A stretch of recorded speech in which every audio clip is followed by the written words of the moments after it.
বাংলা ও বাঙালির প্রাণের উৎসব হলো দুর্গা উৎসব। আর দুর্গাপুজো মানেই হলো বাঙালির আনন্দে মেতে ওঠার দিন। আর বাংলার দুর্গাপুজো ইউনেস্কোর হেরিটেজ তকমা পাওয়ায় দুর্গাপুজোর আনন্দ বহু গুণ বাড়িয়ে দিয়েছে। পুজো মানে সমস্ত দ্বন্দ্ব বিভেদ ভুলে গিয়ে এক মিলন উৎসবে সামিল হওয়া।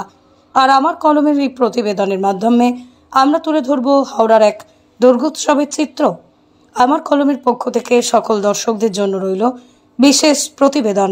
আমার কলমের সকল দর্শক শুভাকাঙ্ক্ষীদের জানাই শুভ শারদীয়ার প্রীতি শুভেচ্ছা, আন্তরিক অভিনন্দন। আর 27 সেপ্টেম্বর শনিবার পঞ্চমীর দিনে গ্রামীণ হাওড়ার বাউরিয়ায় স্থানীয় যুবকবৃন্দের দুর্গোৎসবের শুভ উদ্বোধন সম্পন্ন হয়। পঞ্চমীর দিন ভারতীয় সেনাদের উপস্থিতিতে এবং বিশিষ্ট ব্যক্তিবর্গের উপস্থিতিতে শুভ উদ্বোধন সম্পন্ন হয়। এদিন উপস্থিত সকলে পুজো মণ্ডপের ফিতে কেটে ও মঙ্গল প্রদীপ প্রজ্বলনের মাধ্যমে শুভ উদ্বোধন করেন বাউরিয়ায় স্থানীয় যুবকবৃন্দের দুর্গোৎসবের।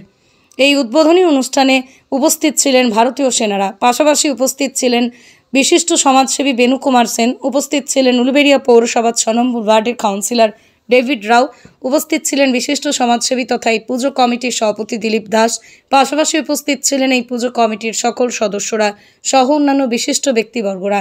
এই স্থানীয় যুবকবৃন্দের দুর্গোৎসব এবছর দেখতে দেখতে 64তম বর্ষে পদার্পণ করল। আর এবছর বাউরিয়ার জনপ্রিয় এই দুর্গোৎসবের মণ্ডপ ভাবনা নজর কেড়েছে দর্শকদের। আর দুর্গা প্রতিমায় সাবেকিয়ানার সঙ্গে আধুনিকতার সুন্দর মেলবন্ধনে ফুটে উঠেছে। থিমের সাথে সামঞ্জস্য রেখেই প্রতিমা তৈরি করা হয়েছে, পাশাপাশি সংস্কৃতি অনুষ্ঠানেরও আয়োজন করা হয় এদিন।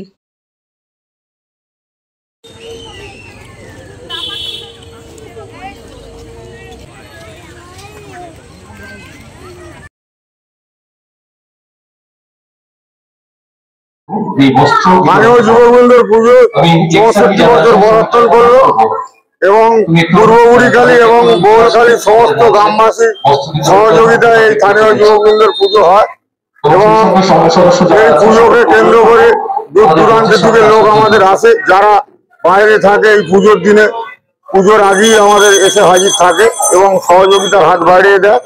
এবং সমস্ত আমাদের গ্রামবাসী এবং আমাদের সমস্ত কমিটির সদস্যকে অসংখ্য ধন্যবাদ জানাই এবং আমাদের সিনিয়র যে কমিটিটা আছে তাদেরই চলার পথ ধরে আমরা এইভাবেই পুজোটা আমরা চালিয়ে যাচ্ছি। এবং আমরা আমাদের অনুষ্ঠান আছে, আমাদের অন্নকূটের একটা অনুষ্ঠান আছে এবং আমাদের আরো নৃত্য অনুষ্ঠান আছে এবং সমস্ত অনুষ্ঠানের মাধ্যমে দিয়ে স্থানীয় যুবকবৃন্দ সমস্ত আনন্দ দেওয়ার জন্য এবং সমস্ত মানুষ এক হয়ে আমরা এই পুজোটাকে আনন্দ উপভোগ করি। স্থানীয় যুবকবৃন্দের পুজো 64 বছরে পদার্পণ করলো। এই পুজোতে আমরা এই এলাকার যুবকরাই মেনলি পুজো সংগঠনের দায়িত্বে থাকি, তার সঙ্গে আমাদের সিনিয়ররাও থাকে। দীর্ঘদিন যাবৎ সিনিয়রদের নিয়ে এই যুবকরা আমরা এই পুজোটাকে এগিয়ে নিয়ে যাচ্ছি। আগামী দিনে যাতে এই পুজোকে আমরা আরো সুন্দরভাবে তৈরি করতে পারি, সকলের এলাকার সকলের সহযোগিতা চাই এবং সকলকে নিয়ে আমরা এগোতে চাই।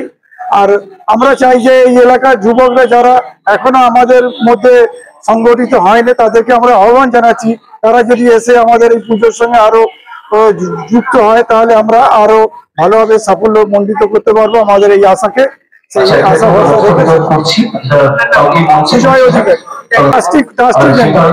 আমাদের আজ থেকেই শুরু হয়ে গেল উদ্বোধনী যে অনুষ্ঠান হলো, আপনারা ছিলেন। এরপরে আমাদের পরপর যে সপ্তমী, অষ্টমী, নবমী যে সাংস্কৃতিক অনুষ্ঠান সান্ধ্যকালীন, সাথে সাথে অষ্টমীর দিন আমাদের যে অন্নকূট, এই অন্নকূটের ব্যবস্থা করা হয়েছে পুজো কমিটি থেকে। সমস্ত গ্রামবাসীদেরকে ইনভাইট করা হয়েছে আমাদের এই মণ্ডপে। আর আমাদের এই পুজো কমিটির যেসব সদস্য তাদের যারা সিনিয়র, তাদের অনেক সহযোগিতা আমাদের আছে। বিশেষ করে আমাদের বিকাশ চক্রবর্তী, আমাদের অখিল আদক, আমাদের সুজয় অধিকারী, সুজয় দা, এদের সহযোগিতা আমাদের আছে এবং আগামী দিনে এরা আমাদের সহযোগিতা আরো করবে, হাত বাড়িয়ে দেবে। আমার নাম আলয় মন্ডল, আমি এই ট্রাস্টি বোর্ডের সেক্রেটারি। ব্যুরো রিপোর্ট, আমার কলম।